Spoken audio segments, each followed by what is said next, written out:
C'était quelque part en Afrique.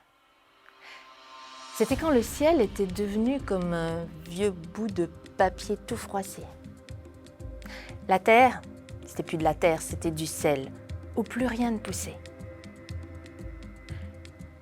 C'était quand l'éléphant s'était dégonflé, la girafe ratatinée, la tortue décoquillée et le singe démantibulé. Ils avaient faim. Les animaux avaient tous faim. Et voilà qu'un jour, tous leurs yeux se sont tournés vers le même endroit. Tiblip, tiblip, tiblip, tiblip, là.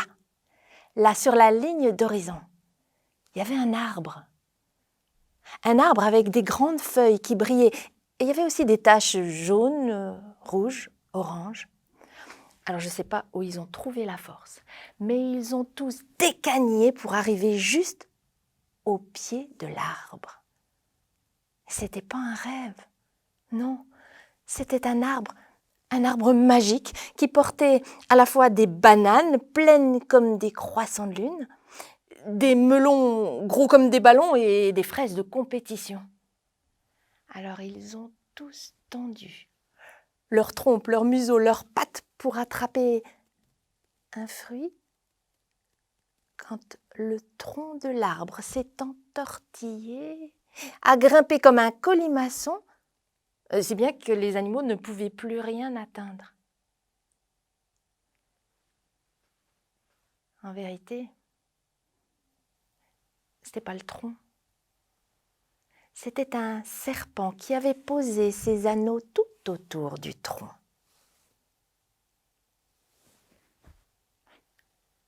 L'éléphant s'est approché. Il s'est approché du serpent. Excusez-nous, très cher et vénérable ami, mais voyez-vous, on est tous au bord de l'agonie. Auriez-vous l'amabilité de bien vouloir vous dérouler pour nous permettre à ces fruits d'accéder?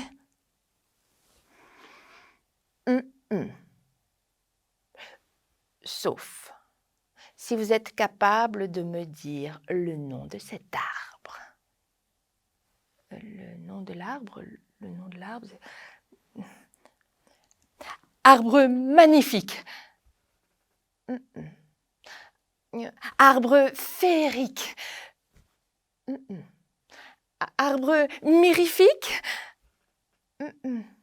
Arbre électroacoustique, antistatique, analphabétique.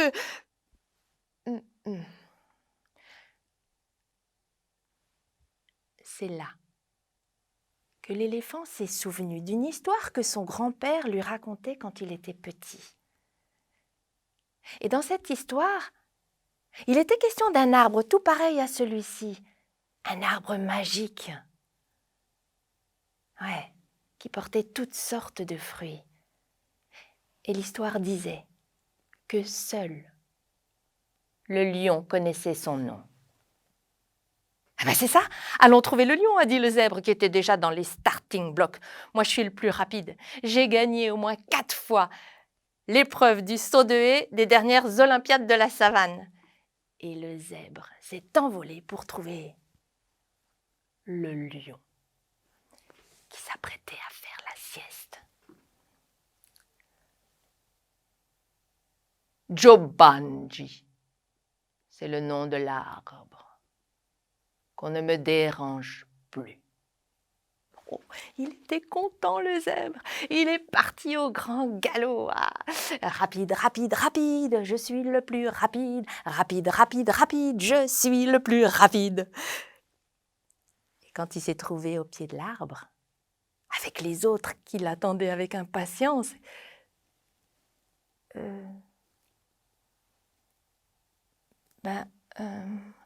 il était plus très sûr. Jibinji.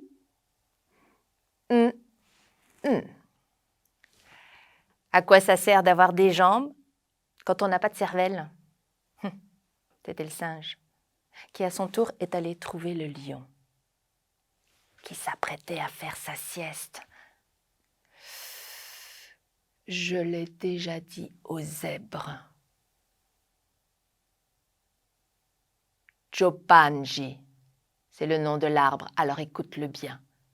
Et qu'on ne me dérange plus.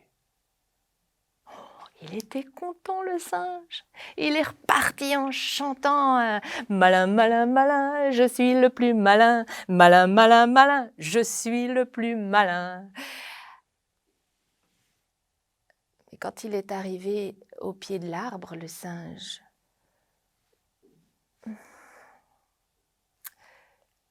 il était plus très sûr. Jabanja.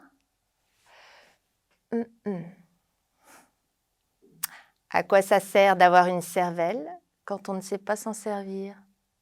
C'était l'éléphant qui, à son tour, est allé trouver le lion qui s'apprêtait à faire sa sieste.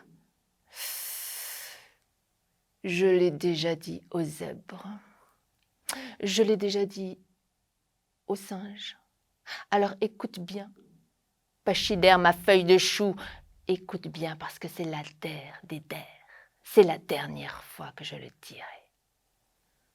Jobanji, qu'on ne me dérange plus. Il était content, l'éléphant. Il est reparti en chantant. Mémoire, mémoire, mémoire, moi j'ai de la mémoire. Mémoire, mémoire, mémoire, moi j'ai de la mémoire. Mais quand il est arrivé au pied de l'arbre, l'éléphant,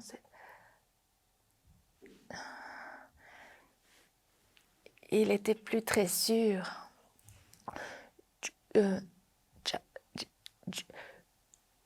Jubunju.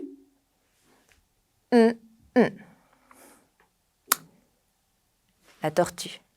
La tortue s'était mise en route sans que personne ne la voie et sans rien dire.